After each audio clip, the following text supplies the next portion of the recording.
As you critique online, you create a voice for yourself, and your audience grows to know your opinions and tastes for what you like and dislike. In the case of YouTubers, one must be bombastic and exaggerate aspects of a piece of media in order to get the views they need. But this can get the best of the viewer in order to grab your attention. It can sometimes leave a sour taste in the eyes of the viewer before they even click on the video, to judge a video by its thumbnail. You see. I know that sounds bad. And when a critic creates, depending on their words, they can be held to a similar standard, and depending on their reaction, can ruin their creative drive for years to come. lsmark is a cartoon connoisseur, known on YouTube as a pseudo PNGTuber, who started work on his own animation in 2020. And so interviewing him to find out more, it seems that some of the fears of being judged is more nuanced than whether or not he's capable of creating. Hello, I'm Daft Pina, and this is lsmark, Critic's Failure. However, before we get into what he's working on, we must draw upon who he is. You see, the joke is, drawing is art, and as his favorite Sonic character Rouge always says, let's go. Mark McConville, better known as lsmark, is a 20-year-old from Ireland, and that's a garbage truck.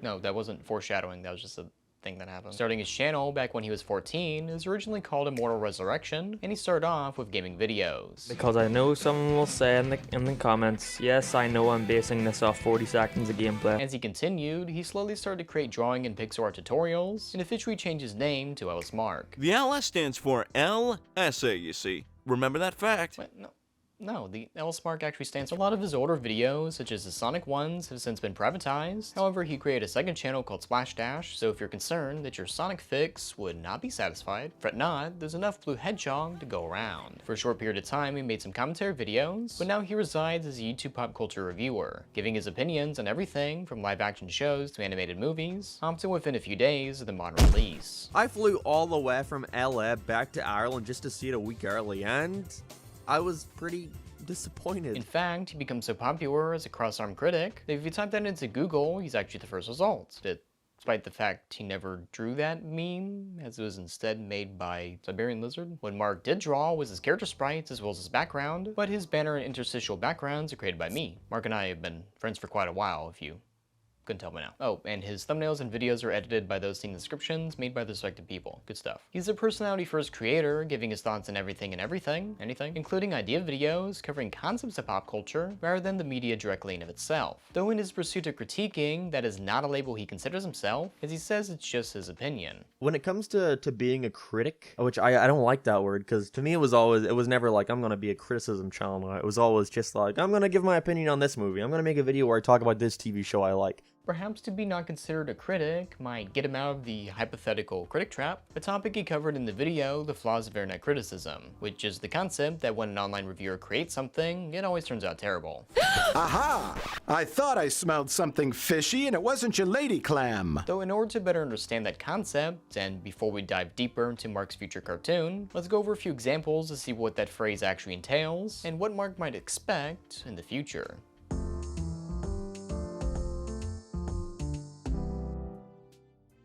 If we're the critics of others, who's there to critique us when we create? Before we get into the examples that I have, I suppose I should clarify what it means to create an original work. For many critics, they have in their reviews long-form skits, or as a thing for fans, a film or adjacent media made for them. And so what I would consider in a original work would be something not akin to the character in which made them popular in the first place. So like, they don't have that character in the thing they're making. So in some of these examples, a lot of them are less original works and just extended internet videos. I clarify this because I want to see what they can do outside of the character they've been playing for years. And looking at these examples, it kind of seems vague on purpose. Mr.Enter. Starting off closer to Mark's home, not Ireland, rather a cartoon reviewer, enters a critic who talks about animation, but he himself is not an animator, nor does he really draw, though back in 2018, he sought the crowdfund for his own show, or just one episode of it. Well, he didn't make the goal of $350,000. For this case, he never finished it, so I suppose we don't really know what a Mr.Enter cartoon would look like. Could have some stills and like a unfinished animatic, I guess? Does that mean we're there yet?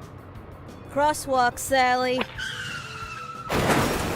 So until that happens, If that happens. this example is null. Nostalgia Critic! Doug Walker, or the Nostalgia Critic, is a general internet reviewer, more so known for his comedic rather than serious takes. With his With his films, better known as That Guy with the Glasses website anniversary videos, have been talked about to death online, and they're not really something I'd consider an original work, rather just an extended YouTube video. The characters within it are loose adaptations of his friends, and most of the dialogue are just bad references to better media. My name is Inigo Montoya, motherfucker! Knowing Doug's good nature, he actually made reviews over the films, so you can take a joke. Rather for a purely original work is actually an anthology video called The Uncanny Valley. One of the shorts called Dragonboard was directed and edited by Doug Walker and written by Rob Walker. It stars Doug playing a character that isn't the Nostalgia Critic. Alright, one could reference Demo Reel, but that was retconned into being the Nostalgia Critic again. And of course the wall review, but that was just a larger budget internet video. So for this case, we have an original work. So with Doug being reviewer, did he fall into the critic trap? Why does my microwave look like a yard sale hosted by Bilbo Baggins?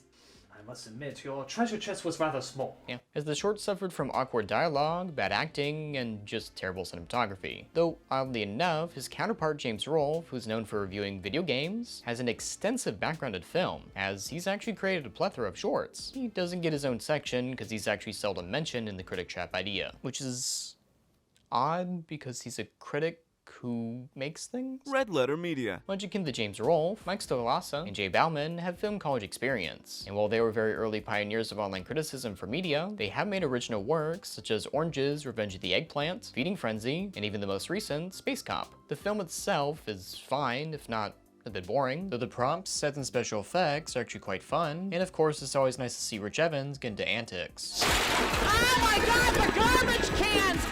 Though that was 5 years ago. While they haven't made an original work since, they still utilize a lot of their set and prop making skills for their reviews, and wheel the worst. So if they make another film, it'll most likely be a step above the previous one, at least in regards to production, they've gotten better over time. So I'll put this between the good and bad category for the alright category. Linkara, the Lightbringer. A critic of comics, he did try his hand at them, and failed. Between 2006 and 2012, he wrote and drew his own comic series starring the titular character, the Lightbringer. While he did make Linkara the movie, I'll be focusing on the comics since that's what he reviews. Though, side note, James Rolfe did have 2 games made with him, but that's akin to the anniversary movies as it's something for the fans. Though people did like the games. I thought they're fun. Shifting back to Linkara, despite the comic being made over 10 years ago, it still lingers in the back of his mind on Twitter, as he mentions how embarrassed he was to have ever created it. I've been quite open about how I feel about the nickname Lightbringer. It's a reference to my shitty webcomic. To call me it is to constantly remind me of something I'm embarrassed about.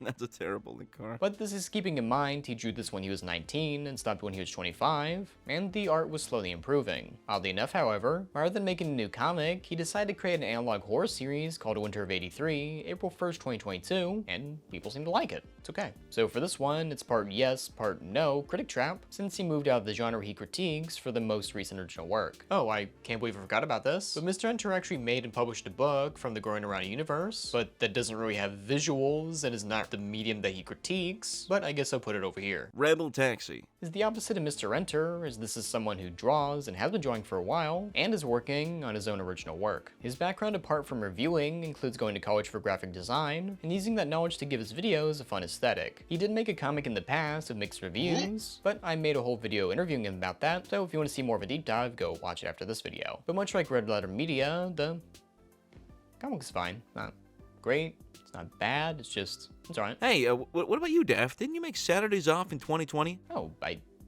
guess I would be on this list as well. With me being an art connoisseur, I decided to take a crack at creating an animated work, though proper time was not taken to give this thing a chance. Character turnarounds were not made, causing the screen direction to be entirely flat, and due to this originally being several shorts put into one long video, there's little to no coherent story structure apart from the narrative taking place over a week, with details being carried over through conversations. It was bad, but it was an original work. So if the curse of the Critic Trap, citing examples of Mr.Enter, the Nostalgia Critic, Redlettermedia, Linkara, Rebeltaxi, and is it true that Mark will follow the same path as these other creators? Well, if you were to ask my comment section of the YouTube community poll I made, you'd get varying answers. Though if that was the question you were asking from the section, then you need to think a lot deeper. It's not if the project ends up bad, but rather if Mark is able to learn from the mistakes of the past, and if he chooses to improve after what he made. Okay, I admit that's a bit vague, but we'll get into it more a bit later in the video. So. Please hold on. But Mark is only in the early stages for his cartoon. Interviewing him, let's see if he's on the path of mediocrity, or if he can excel where most others didn't. Just like how I'm on the path to pet my cat, and though a small journey, it's always a nice stop to make. Just like how it'd be nice if you liked the video and subscribed to me, giving me a super thanks, I suppose, and right there, thing right there. Thank you. That'd be swell.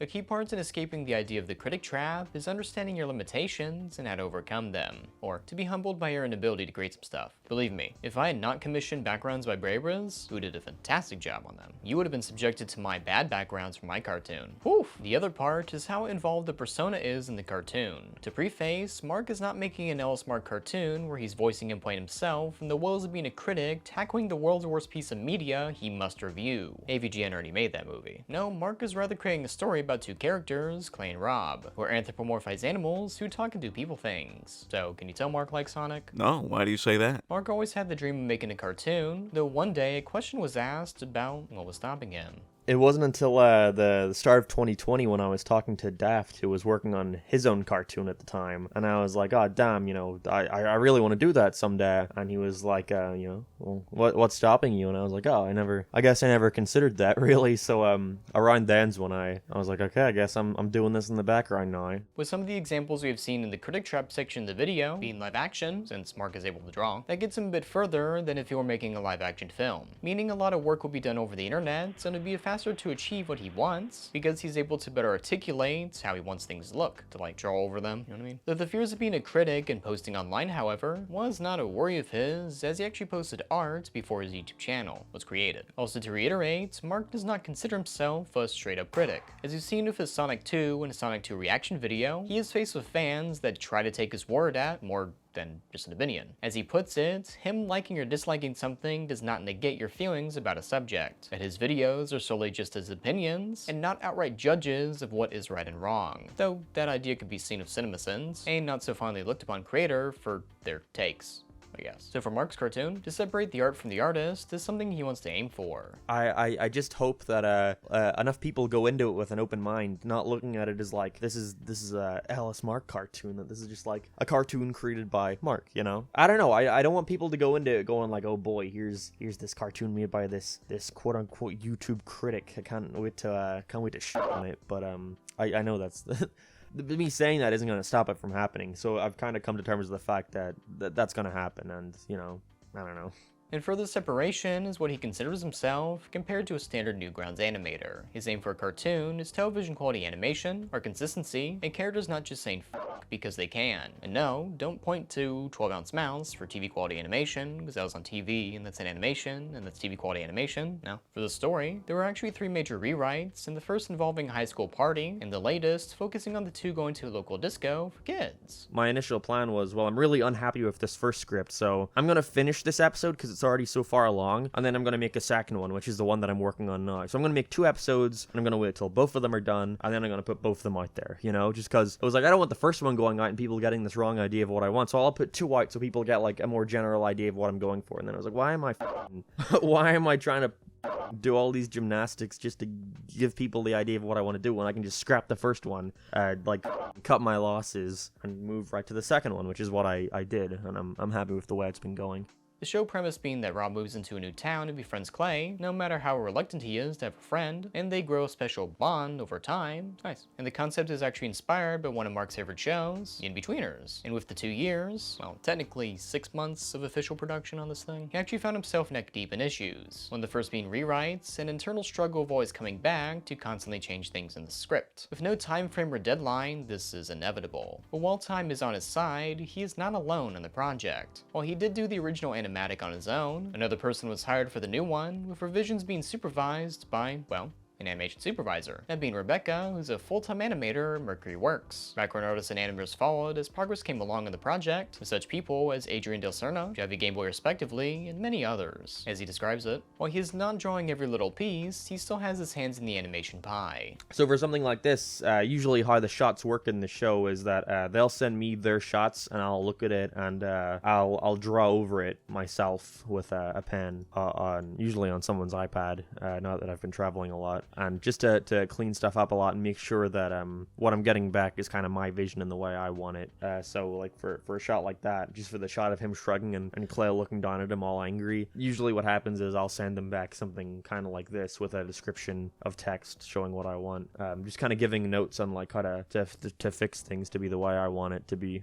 But the critic trap will always be hung over his head, as there is that side of the internet that wants him to fail, if not solely for the reason that he dared to have an opinion that was different on a show or movie they liked. Because if Mark hates a movie I love, that means he is wrong, and two people cannot have separate opinions. Yeah, that's the takeaway. Yeah, that's the takeaway from that. But there's actually a Grand Canyon of space between his current project and what he reviews, as the main differences is budget, talent, art and actors, as well as the amount of hands that are exchanged on each part. While comparisons to say the Fairly Odd Parents, let alone Hazbin Hotel or Natural, the critiques comparing both should be a bit more nuanced than, why isn't it exactly how you'd write the things you hated? This is pointing back to if we are the critics of others, who's going to critique us when we create, as it's much easier to point out the flaws of other people's art than to work internally to see what you would have said if someone else was making your project. Do you get what I mean? Though in saying that, this is Mark's directorial debut, and working on this production, Mark has learned along the way. It's a learning experience nonetheless, and it's definitely something I can, at the very least, apply my knowledge now to whenever I do talk about other media in the future. You know, I know what it's like to make something like that in such a small scale, so I can only imagine what it's like doing on a giant scale, a multi-billion-dollar scale. The big thing to understand is that whatever mistakes are seen on screen are often the least of the worries for the animators. In fact, I remember watching Sonic 2, and when Sonic and Tails are at the bar and Tails is sleeping, his fur texture actually repops in. Not when they change camera angles, but like repops in when they're moving the camera slightly. But while watching, I went, it was probably magic. And went on with the film. Mainly because I was there to just watch a thing. Though if I were to review it, I would have to wonder if this actually pulls me out of the experience, or was just a simple animation mistake. Mark will experience this firsthand, not fur textures, because he's not doing 3D stuff. I mean, the idea that when people review his cartoon, they will not know or not care about the struggles he and his team went through to produce it, such as the rig breaking when trying to rework Clay that was not caught till a year through production, though they're trying to work on it. While you can separate the art from the artist, depending on what the critique is, it might be good to see what the artist was going through, such as the case in my High Guardian Spice video, as talking to someone on the production team, they still have to remain secret. Ooh. It was a struggle seeing all these people talk about the show and having no idea why things went bad. This was due to a very low budget, the company paying them Crunchyroll, making them change the entire plot and age rating halfway through, and of course crunch time and then extended not crunch time. A lot of things went down that you can watch in the video I made, promotion. And so most reviewers did not care for the idea that humans create this piece, and they rather saw it as a whole or attributed it to one person, the creator and director, Ray Rodriguez. I would say this is akin to people reviewing entire seasons of Rick and Morty's writing, and seldom add in what the writers actually intended, i.e. reviewing plot arcs and story structures in a vacuum, though when you get into that part, it sounds like they should bring up the writer's side maybe. They could be wrong, and still don't like their reasoning, but I say it's always good to see why something happened. And understanding that Mark hired some hardworking people, no matter what, the reviews over his cartoon will solely be focused on him, with some fun phrases like, I can't believe Mark let this through. I can't believe Mark thought this was okay. And even the classic, what were they thinking? Mark understands this. As per our talks, he's well aware that people are already gearing up to make content about his cartoon. Give him the taste of his own medicine, I guess? My medicine is often bubblegum flavored. It makes it easier to go down the review hole. Mostly whenever I post a pilot, a lot of it is positive. Most of it's positive, but every once in a while I'll see a comment that's like, this looks like shit. To me, it's like, you don't know what it is yet, do you? So right now, I can't really say there's much negativity about it, but I definitely know when it comes out it's gonna crop up more and more. But I suppose it's on future reviewers who might look a fool if they don't watch this video, or I guess reaching out to Mark to see what Mark went through, because there's always a chance that your video will be the most viewed on the topic, and people will just take your idea or your word as truth and not look further. An example of a laundry scene review would be from Cartoonchi of the Owl House. However, more than a year after release, he actually has the feeling of wanting to delete it. His thoughts changed, and he doesn't agree with the video anymore. It will be an internal struggle whether or not he wants to keep it up, as it can affect the conversation of the show, despite at the time only one season being out. Perhaps when the final episode airs, he could unlist the video and do a full retrospective on the series, and that could be fun to see, such as me looking further into the background details, like the fact that Mark's original draft was actually an emulation of more American shows. Yeah, great transition there, buddy. Thanks. Though it was fully made into an animatic, he actually scrapped it to be more akin to what he dealt with growing up, i.e. a more Irish-British upbringing, without the slang of the region. You know, it would be a bit hard for the American voice actors to read it and not sound weird? There we go, heading off to fill up my truck at the petrol station. An interesting aside was some of the earlier drafts of the mouse character Rob, as originally 6 years ago, he was made to be a mascot for a platforming game. And I was like, I want to make a show where it's about this little guy, this little mouse guy, and he's like the mascot of like a generic like platforming game. And every episode of this show is him. It's kind of like Wreck-It Ralph. He's like game jumping, and every episode takes place in a different genre of video game. But that didn't go over like far at all into production. It never existed as anything other than like an idea in my head. And then after a couple of years later, a glitch text came out, and that was I think that's got a pretty similar idea. I've never seen that show, but I hear that's generally what it is. And I was like, I like Slice of Life better. The search for voice actors was a bit extensive, as creating a separate email for his production, he got over 500 submissions. Sifting through and narrowing down the right voice was pretty difficult, as he puts it. Though I suppose getting Michael Kovac to voice Clay might bring on comparisons to Hazbin Hotel, especially with me mentioning it part in the video. But that's a sacrifice I'm willing to make. And a sacrifice animation-wise could be considered the idea that the project was originally going to be frame by frame. But because he's paying out of pocket and there's only a small handful of animators on the project, in order to better stay on model, he actually went with rigged animation. Benefits to this being things are going to be on model more consistent, which is a better separation from the general Newgrounds cartoon mentioned before. To be clear, this is not shade throwing at the websites, rather just the style of animation is not what he wanted. Alright, you get it. In fact, the animators he found actually made a good system to adjust the line width, depending on how close and far away the character is to the screen. And this is inspired by his favorite TV show, Garth the Fairly Odd Parents, which may have sparked his love for a thick outline. Oh yeah. The scripting was done in Writer's Duet after struggling with Google Docs margins, the storyboarding was done in Storyboard Pro, while concept art and animation was done in Paint Tool Sai and Toon Boom respectively. I mention this because someone in the comment section would ask it. Me. It was me who wanted to know. Thanks. While the animation is far from finished, Mark is tentatively aiming for a 2023 release, or 1 year from the call that I had with him, which is on 4/20. Nice. In our chats, we also talked about the future past the cartoon's upload date. As a tie back to the Critic Trap and creating online, there's never the end, and it's always, what are you gonna do next? With internet critics, it is not the failure that should be remembered, rather if they chose to continue after all the hate. Just like how I'm continuing this video in lsmark's room. Hope he doesn't catch me. Your first project to not be perfect, and that's completely fine. Even Vivzy Pop had to make many cartoons before Help a Boss to prove her craft and leadership skills. So with that, looking back at the Critic Trap, we really need to see what we have with the examples. With Mr.Enter's Indiegogo failure, rather than try again, he decided to reside back into his private life and just work on scripts. He's not joining people. And while he is working on another animated project, whichever comes out first will be his first project. So he's in a limbo state of making his first thing, essentially. The Nostalgia Critic is seldom with his original works, as he invests a lot of his time creating content nearly every day. So for him, we might not expect an original work anytime soon. Outside of skits, he might see in videos. The same case goes for Redlettermedia, whose last original work came out 5 years ago, though much like Doug Walker, their efforts have been invested in their reviews, and their sets are very nice to see. In fact, their hard work with criticisms actually held some weight to director of Kong Skull Island, who favored their more articulated words in the standard cinema sense that just says everything is bad.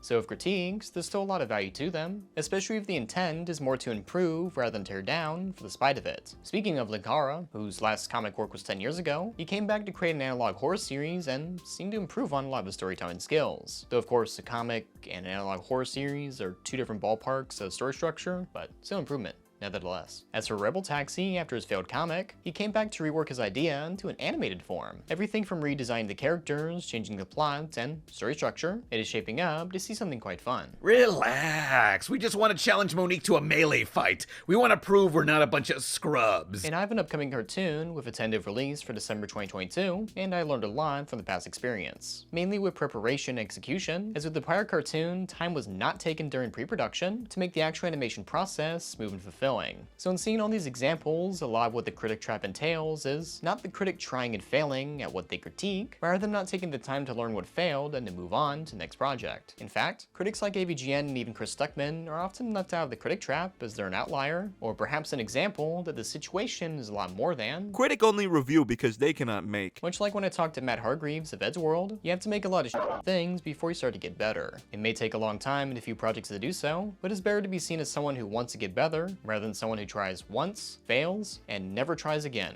Now that's the Critic Trap. If we solely look at the first thing in any artist's library, it would make the creator's ideas look abysmal. Believe me, from upcoming cartoon, the character designs took several revisions. They went from completely terrible to, it's pretty good. Same goes for the script, and much like Rebeltaxi's Loki IRL, which I saw the first draft of it, if the initial writing or concept had been leaked online with people to judge just the thing on that, it would leave bad expectations in the reviewer's mouth holes. That's why Dad recommended bubblegum medicine. That's why Mark is opting to release his original animatic after the cartoon releases, but in a special way. Personally, I would like a Blu-ray of it, and to have a physical thing, something you made, that'd be nice. Oh, for another example, the case of Turning Red, as the original opening showed May and her mom taking a photo for a holiday. It might have been a good idea to cut this, as if this was our first interaction of the characters, people would have been sympathetic to Ming and her struggles, with the high expectations her mom gives her as she puts on her daughter to her daughter as well. It's a good film, you should go see it sometime. Though this is just really pointing out something and not like a critique of something that wasn't in the film, much like Mr.Enter asking why 9/11 wasn't mentioned in Turning Red, because it takes place in 2002. I bring this up because it radically altered the culture of the time, in ways that make this movie feel exceptionally ignorant of the time. Hot stuff. Though to go into something and hate it does not do it justice to what could have been, or not being able to see why people like a certain thing. I have a lot of thoughts on Hell of a Boss Season 1, and as the time of this video they haven't actually finished it yet, though it is still something I want to support, and even if it isn't everything I personally would like it to be, in the end it's always great to see more animation from online creators. If your expectations or critiques are unwieldy, exaggerated, or hyperbolic, those can be applied to those who eventually create. And if these expectations are on Mark, this shouldn't be seen as a deterrence, rather an inspiration to try his best and to persevere. With programs being more accessible than ever, production able to be done over the internet, and even connecting with such skilled people, is the best time to try and put your ideas out there. Especially with cases like Netflix, who would rather seem to hinder animated voices, all due to some numbers that someone may or may not have made up. And even with other reviewers, I'm happy to see people like Mark and even Tunor Victorique, who's another cartoon critic and a Family Guy connoisseur such as myself, aspire to create a pilot of his own. With Mark and his ambitions, if the project does well, be it in views or general support, he aims to have a Kickstarter akin to Meat Canyon's Monster Lab, or Patreon like Hell of a Boss. And if you want to learn more about the former, I made a video all about it. Promotion. Though of course, if the pilot gets its eyes on the right people, there could always be something else in the works. I haven't fully decided yet, and I think I've got plenty of time to decide. In terms of pitching, I would love to. I guess it comes up with if the right people see the pilot and what they think of it. But I would not be opposed to doing either. But at the end of the day, I'm glad to see reviewers like Mark create, as a forever hide behind the what ifs hinders you more than if you're just the fail. You miss all the shots you don't take. Ezra Miller. And such is the case as my first official cartoon, I'm glad to have released it and failed, so the next one has a better chance than always trying to rework and the original never being done. Or to pull Mr. Enter. While it was a lot of pressure and expectations, I showed myself I was capable of finishing a thing and continuing on to the next thing, which is what I would love to see from Mark. To never let your journey end as a creator, and to search on for the next story that you want to tell. And getting that experience in production, even if it's just a one-time endeavor, changes your perspective on the things you critique. To see yourself in the hands of the artist within a show you're reviewing, asking yourself, if that were me, would I want to hear this? Or is this helping me? So if the title being Critic's Failure, it is not that the critic will fail, rather they can push past all the hate they receive, and eventually make something great, no matter how many times it takes. There's no point in sitting around thinking about your ideas and going like, oh, well, someday, just do what you can within your ability at this point in time. And, all you can ever do is just put your ideas out there and hope that the right people find it. It's really the most simple advice I could ever give, because if I didn't start doing this, I wouldn't be at some point nearing completion of my pilot. So if I didn't do that, then I'd still be sitting in the same place I was in 2020 going like, oh, well, someday, Oh, as a final thing for the video, I asked some cartoon people to give some motivational words for Mark. Enjoy. Hello, lsmark. It's your good friend Saber Spark, and I'm taking this moment to ask you what the LS stands for in your name. Also, good luck with your cartoon. Hope it goes the distance, bro. Lord knows you've been working hard on it. Yeah, I know nothing about cartoons, but this is probably gonna be pretty awesome. Looking forward to seeing it. Yeah, good luck on the pilot. Mark showed me stuff behind the scenes, and I don't know, he knows I think it looks good. Although Daft here is like asking me to say stuff on camera, so now it's just weird. I don't know, he knows I like the stuff that he's making. With Mark working on his first cartoon, I'm excited to see how it turns out. As for better or for worse, no matter what, he can be proud that he finished a cartoon. And while it's his first creation, I hope it won't be his last. The prospect of seeing someone whose job it is to give his opinion on other people's works, it's interesting to see them create as it brings more content to enjoy around the world. Also, this of course gives more opportunities for the artists he hires, be it from animation or voice acting, and it's a beneficial relationship that's always nice to see. Special thank you to lsmark for letting me interview him, and Saldus JJ for voicing some lines here and there. And another thank you to Saberspark and Pizza and Verdus Joe doing a little cameo in the video at the little end bit right there. And a special other thank you to my patrons you can see on the screen right now. Join today to help out the channel. Like and subscribe if you haven't already. Follow me on Twitter for the funny updates, as well as join lsmark tonight's Discord to join it. But until next time, thank you for watching, and please don't forget to have a fantastic